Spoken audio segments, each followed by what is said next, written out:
Hello everyone, welcome to Practice Mock. Today I will teach you European arrival in India, Dutch and French. मैंने last lecture में आपको पढ़ाया था कि जो यूरोपियन पावर है वो इंडिया में कैसे पेनिट्रेट करती है और कैसे वो आती है। तो जो इंडिया में सबसे पहले यूरोपियन पावर आया वो पुर्तगालीज आया, जिसको मैंने पहले लेक्चर में कवर किया था। ये जो लेक्चर है इंडिया की मॉडर्न हिस्ट्री का सेकंड लेक्चर है, जिसमें हम डच और फ्रेंच पावर कैसे इंडिया में आए और वो कैसे यहाँ से एलिमिनेट होते गए, और लास्ट में जो मेजर पावर अपने आप को डेवलप कर पाई वो ब्रिटिश पावर रही। तो हम अपने फर्स्ट स्लाइड पे चलते हैं। European arrival in India, Dutch power and French power. Dutch power establishment in India. India में जैसे आपने लास्ट लेक्चर में देखा था कि जो डच थे वो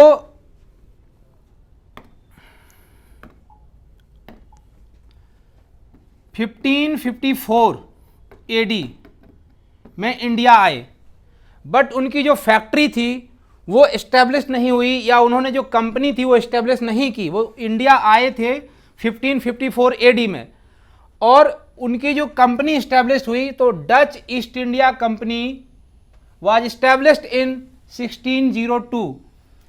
जो डच की ईस्ट इंडिया कंपनी थी, यहाँ पे सभी को ध्यान देने की ये ज़रूरत है कि जितनी भी यूरोप से कंपनी थी उन सब का नाम था east India company, but Dutch की थी तो उसमें लगा देते हैं Dutch east India company, French की है तो उसमें लगा देते हैं फ्रेंच ईस्ट इंडिया कंपनी, और and so on.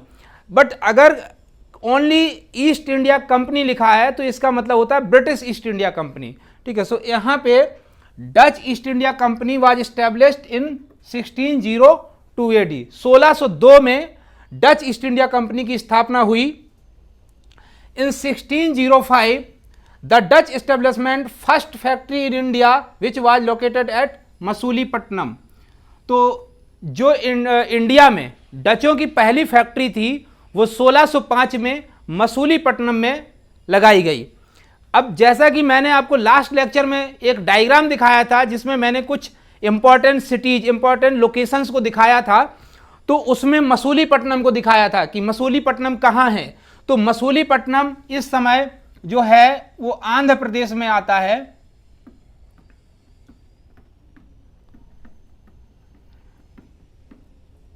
Andhra Pradesh.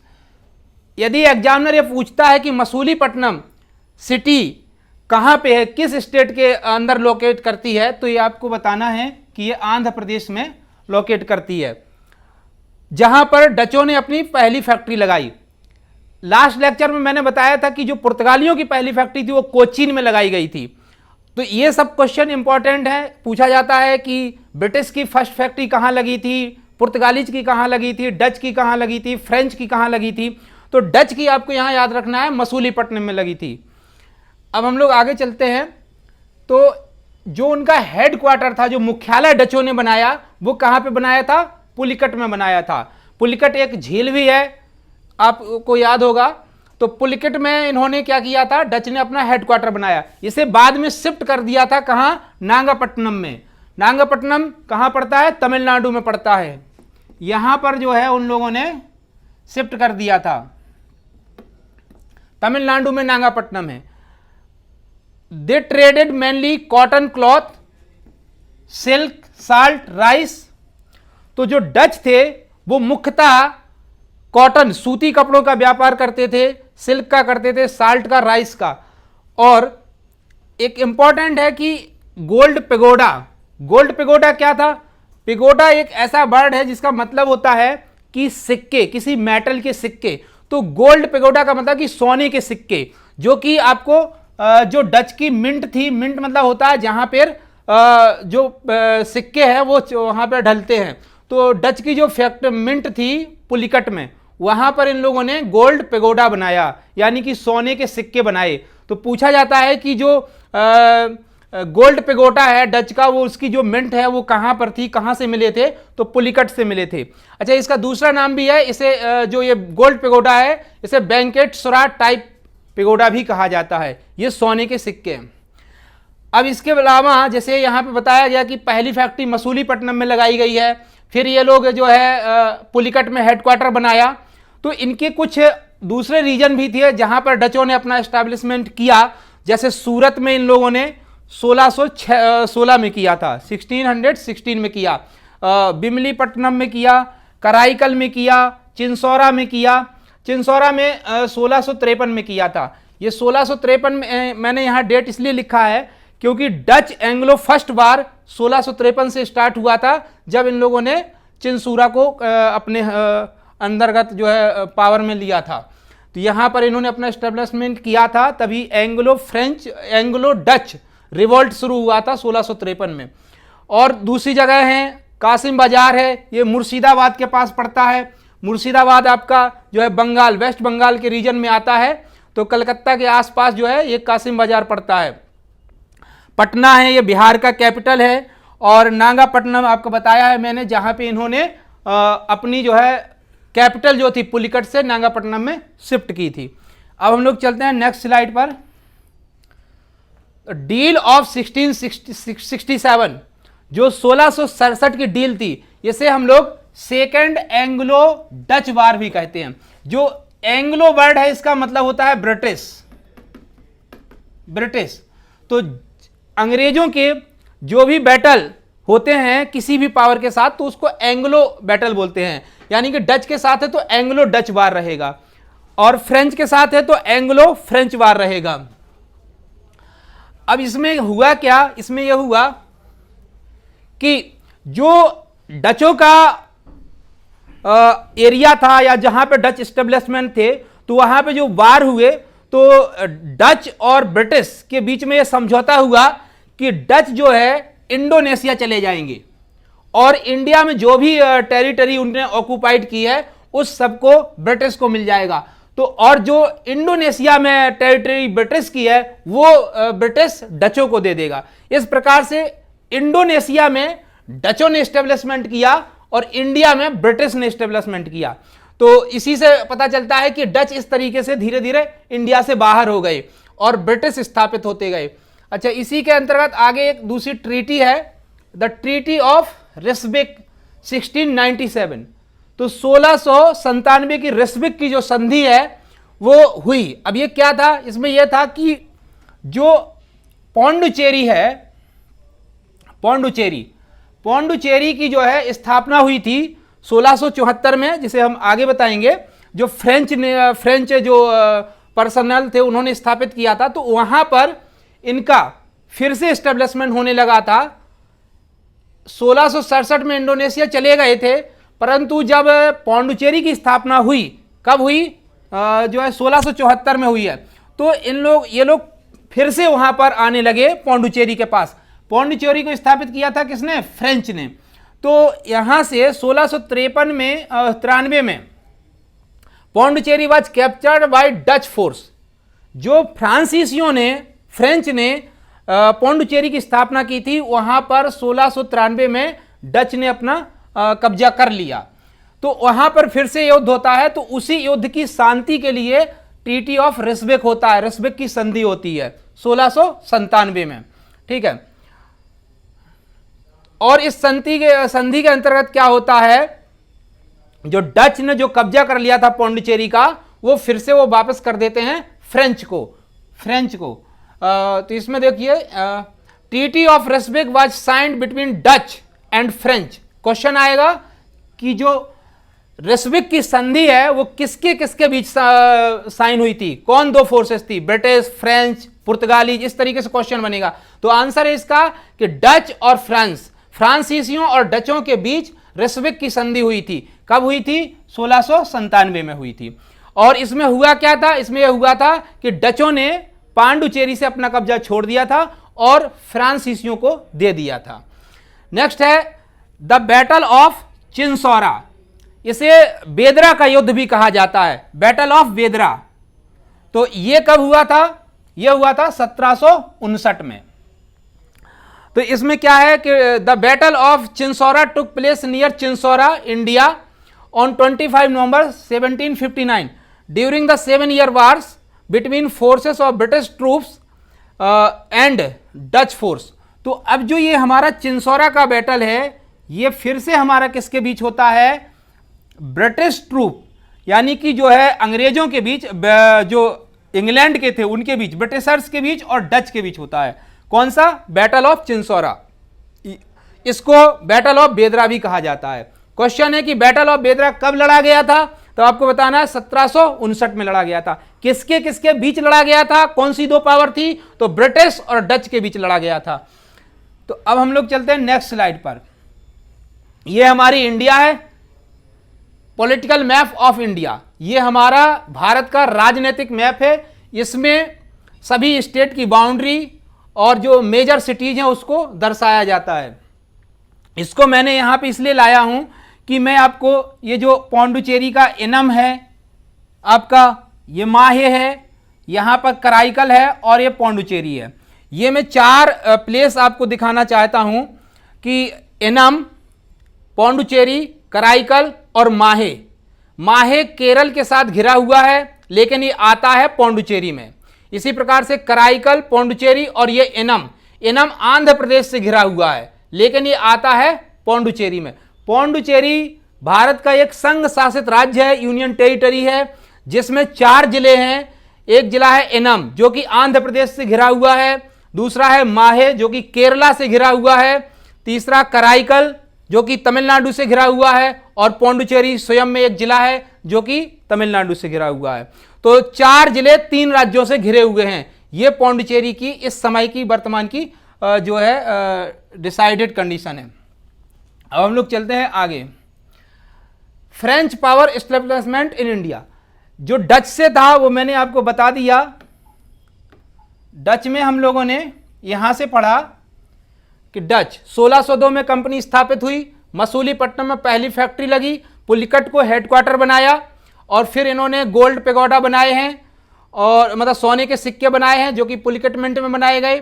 फिर इनके जो दूसरे अन्य जगह पे स्थापित करी गई जो है डच पावर, उसके यहाँ पे सिटीज के नाम दिए गए हैं। फिर इसमें मैंने बताया कि जो सेकंड एंग्लो डच वार था वो ब्रिटिश और डचों के बीच हुआ, जिसे हम डील ऑफ 1607 भी कहते हैं। इसमें यह डिसाइड हुआ कि जो डच की टेरिटरी है, डच का जो क्षेत्र है वो ब्रिटिशर्स को दे दिया जाएगा इंडिया में, और जो ब्रिटिशर्स का इंडोनेशिया में है वो डचों को दे दिया जाएगा। इस प्रकार डच इंडोनेशिया चले गए और ब्रिटिश इंडिया में बढ़ने लगे। फिर मैंने बताया ट्रीटी ऑफ रिस्विक 1697 में हुई। ट्रीटी ऑफ रिस्विक डच और फ्रेंच के बीच हुई थी और ये पौंडुचेरी को लेकर के हुई थी। इस ट्रीटी के अंत में क्या हुआ? पौंडुचेरी फ्रेंच को दे दिया गया और डच यहां से चले गए। फिर एक हमारा बैटल ऑफ चिंसौरा होता है जो 1759 में लड़ा जाता है, और ये किसके किसके बीच लड़ा जाता है? ब्रिटिश और डच के बीच लड़ा जाता है। तो अब हम लोग देखते हैं फ्रांसीसियों का, फ्रेंच पावर एस्टेब्लिशमेंट। फ्रांसीसियों का कैसे इंडिया में एस्टेब्लिशमेंट हुआ?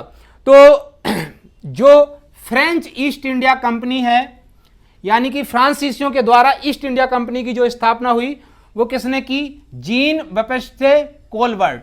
ये जो है फ्रांस के उस समय के मुख्यमंत्री थे। इन्हीं ने जो है फ्रांस ईस्ट इंडिया कंपनी की स्थापना की है। The French East India company was formed in 1664 AD. 1664 में फ्रेंच ईस्ट इंडिया कंपनी की स्थापना हुई है और किंग लुइस 14वां, जो 14th किंग लुइस था, जो फ्रांस में जो राजाओं के नाम होते थे वो लुइस 14वां, 12वां, 13वां इस तरीके से चलते थे। तो लुइस 14वां जो था उसके समय में यह हुआ था और इसे किसने किया था? जीन बैप्टिस्टे कोलबर्ट ने किया था, फ्रेंच ईस्ट इंडिया कंपनी को स्थापित। 1668 में क्या हुआ? इन्होंने अपनी जो है पहली फैक्ट्री लगाई। कहां पर लगाई? सूरत में लगाई। तो अभी हमने इससे पहले देखा था डच की जो पहली फैक्ट्री थी कहां लगी थी? मसूलीपट्टनम में लगी थी। इनकी कहां लग रही है? सूरत में लग रही है। और उससे पहले वाले लेक्चर में मैंने पढ़ाया था पुर्तगाल की कहां लगी थी? कोचीन में लगी थी। तो ये सब क्वेश्चन जो है बनते हैं, ये हमें याद रखना है। 1674 में फ्रांसिस मार्टिन ने पौंडुचेरी की स्थापना की थी। पौंडुचेरी शहर 1674 में स्थापित किया गया और इसकी स्थापना की थी फ्रांसिस मार्टिन ने। तो ये नाम हमें याद रखना है। फिर दूसरा है फ्रांसिस डे ने जो है मद्रास की स्थापना की थी, जिसे हम लोग चेन्नई भी कहते हैं। तो मद्रास की स्थापना फ्रांसिस डे ने की थी, पौंडुचेरी की स्थापना फ्रांसिस मार्टिन ने की थी। फिर अब हम लोग देखते हैं जोसेफ डुप्लेक्स। जोसेफ डुप्लेक्स जो है फ्रांसीसियों के लिए बहुत ही इंपॉर्टेंट गवर्नर हुआ, क्योंकि जोसेफ डुप्लेक्स के आने से पहले फ्रांसीसी केवल व्यापार के उद्देश्य से थे, लेकिन जब जोसेफ डुप्लेक्स 1742 से 54 यानी कि 1742 में ये गवर्नर बना, तब इसने भारत में अपनी पॉलिटिकल पावर को बढ़ाने की कोशिश की और इसने चाहा कि हम यहां पर राजनीतिक हस्तक्षेप करें। व्यापार तो कर ही रहे थे, लेकिन राजनीतिक हस्तक्षेप करने की इसने सोचा, प्लान बनाया। तो डुप्लेक्स बहुत ही इंपॉर्टेंट गवर्नर है फ्रेंच के लिए। Anglo French rivalry. अब जब डुप्लेक्स ने सोचा कि हम यहां पे पॉलिटिकल पावर अपना बढ़ाएंगे, तो इनका अंग्रेजों और फ्रांसीसियों के बीच झगड़े होने लगे। तो इसको हम लोग कर्नाटक युद्ध के रूप में भी जानते हैं। इस कर्नाटक का मतलब कर्नाटक राज्य से नहीं है, इस कर्नाटक का मतलब है ये वाला एरिया जो कि तमिलनाडु, पौंडुचेरी और ऐसे होते हुए इस एरिया को कवर करता है। इस एरिया के पास जो युद्ध हुए, जो लड़ाइयां हुई, उसे कर्नाटक वार के रूप में जाना जाता है। और इस कर्नाटक का मतलब कर्नाटक से नहीं है, बल्कि एक क्षेत्रीय लोकेशन से है, जिसमें कुछ हिस्सा तमिलनाडु का भी आता है, कुछ कर्नाटक का आता है, पौंडुचेरी आता है। तो वहां पर जो लड़ाई हुई, उस लड़ाइयों को कहा गया कर्नाटक युद्ध या एंग्लो फ्रेंच राइवलरी। अंग्रेज और फ्रेंच के बीच हुआ, ब्रिटिशर्स और फ्रेंच के बीच हुआ। तो इनके 3 युद्ध हुए हैं। द फर्स्ट कर्नाटक वार 1744 से 48। आपने अभी देखा कि 1742 में यह गवर्नर बना और इसने अपनी पावर बढ़ाना शुरू की, तो 1744 यानी कि 2 साल बाद ही लड़ाइयां शुरू हो गई। और इसकी जो ये लड़ाई हुई, इसमें डुप्लेक्स विजयी हुआ और इसने काफी क्षेत्र को कब्जा कर लिया, अपना एरिया बढ़ा लिया। अब ये जो युद्ध समाप्त हुआ, तो इस युद्ध के जो समाप्त हुआ 1748 में, बहुत इंपॉर्टेंट क्वेश्चन है कि किस संधि के बाद ये समाप्त हुआ, कौन सी संधि कराई गई इस युद्ध के बाद? The treaty of Aix la Chapelle. Aix la Chapelle की जो ट्रीटी है, फर्स्ट एंग्लो फ्रेंच वार में, फर्स्ट कर्नाटक वार की जो ट्रीटी है, वह है ट्रीटी ऑफ एग्जला-चैपले। कब हुई? 1748 में। किसके किसके बीच हुई? फ्रेंच और ब्रिटिशर्स के बीच हुई। ठीक, अब है हमारा द सेकंड कर्नाटक वार। जो दूसरा कर्नाटक वार है, इसके ठीक 1 साल बाद ही स्टार्ट हो गया, जो है 1749 से 1754 तक चला ये। और क्योंकि यहां पे डुप्लेक्स को विजय मिली थी पहले बार में, तो उसने और एरिया बढ़ाने की कोशिश करी और फिर से दूसरा युद्ध अंग्रेजों के विरुद्ध छेड़ दिया ताकि उसकी टेरिटरी और बढ़े। अब इस युद्ध में क्या हुआ कि इस युद्ध में यहां पे एक अंग्रेजों का गवर्नर था रॉबर्ट क्लाइव। तो रॉबर्ट क्लाइव काफी जो है इंटेलिजेंट था, उसकी जो पावर थी, जो उसकी सेना पर कमांड थी, वो मजबूत थी। तो उसने डुप्लेक्स के जो उसके विचार थे, जो चाहता था इंडिया में अपने आप को एस्टेब्लिश करना, तो इसने उस चीज को नहीं बढ़ने दिया। इसने डुप्लेक्स को रोक दिया, रॉबर्ट क्लाइव ने। और इसने 1755 में जब ट्रीटी ऑफ पौंडुचेरी हुई, तो डुप्लेक्स को इंडिया से बाहर करा दिया। उसने रॉबर्ट क्लाइव ने जो समझौता हुआ, उसमें यह कहा कि डुप्लेक्स इंडिया में नहीं रहेगा। तो Dupleix was called back to France. Dupleix को फ्रांस वापस बुला लिया गया। इस प्रकार से यहां से फ्रांसीसी वीक होना शुरू हो गए और फिर उनका अस्तित्व कम होता गया, क्योंकि जो उनका मेन गवर्नर था उसे वापस जाना पड़ा। तो जो सेकंड कर्नाटक वार है, वो ट्रीटी ऑफ पौंडुचेरी से स्टार्ट होता है, समाप्त होता है, और जो कि 1755 में होता है। और ये ट्रीटी ऑफ पौंडुचेरी किसके बीच होती है? ये होती है फ्रेंच और ब्रिटिशर्स के बीच। थर्ड कर्नाटक वार 1757 से चला, 1763 तक चला। और इसी युद्ध में एक बीच में एक और युद्ध हो गया था, जिसका नाम था बांडीवास का युद्ध। तो जो बैटल ऑफ बांडीवास था, ये भी एक बीच में स्टार्ट हो गया था, जो कि 1760 में हुआ, 1760 में हुआ। तो पूछा जाता है कि बांडीवास का युद्ध कब लड़ा गया? तो याद रखना है कि बांडीवास का युद्ध कब लड़ा गया, इसके दो आंसर है। एक तो डेट है कि 1760 में लड़ा गया, दूसरा है कि ये थर्ड कर्नाटक वार के बीचों बीच लड़ा गया था। तो जो तीसरा कर्नाटक युद्ध चल रहा था उसी में एक दूसरा साइमल्टेनियसली चला था जिसका नाम था बैटल ऑफ बांडीवास 1760 में। इसमें एरेकूट ने जो है defeated the French in the battle of the Britishers force under Eyre Coote defeated the French. जो ब्रिटिशर्स का कमांडर था एरेकूट, उसने फ्रेंच को हरा दिया in the battle of Wandiwash in 1760। अब जो थर्ड बैटल है इसकी जो संधि है ट्रीटी ऑफ पेरिस, पेरिस में संधि हुई 1763 में। तो इससे क्या हुआ, making the British A dominant power in India. तो ब्रिटिशर्स जो पावर थी वो डोमिनेंट हो गई इंडिया में, पूरी तरीके से सेना रखने का अधिकार और जो पॉलिटिकल हस्तक्षेप था वो फ्रांसीसियों से छीन लिया गया और सारा जो सैनिक पावर थी, पॉलिटिकल पावर थी, वो इंडिया में ब्रिटिशर्स की स्थापित हो गई। कहां से, the treaty of Paris, Paris की संधि के बाद, जो कि 1763 में हुई। अब हम लोग ये देखते हैं कि इस तरीके से जो फ्रांस थे वो पांडुचेरी के आसपास ही जो है अपने आप को सीमित कर लिए। तो जब हमारा इंडिया आजाद हुआ 1947, 15 अगस्त 1947,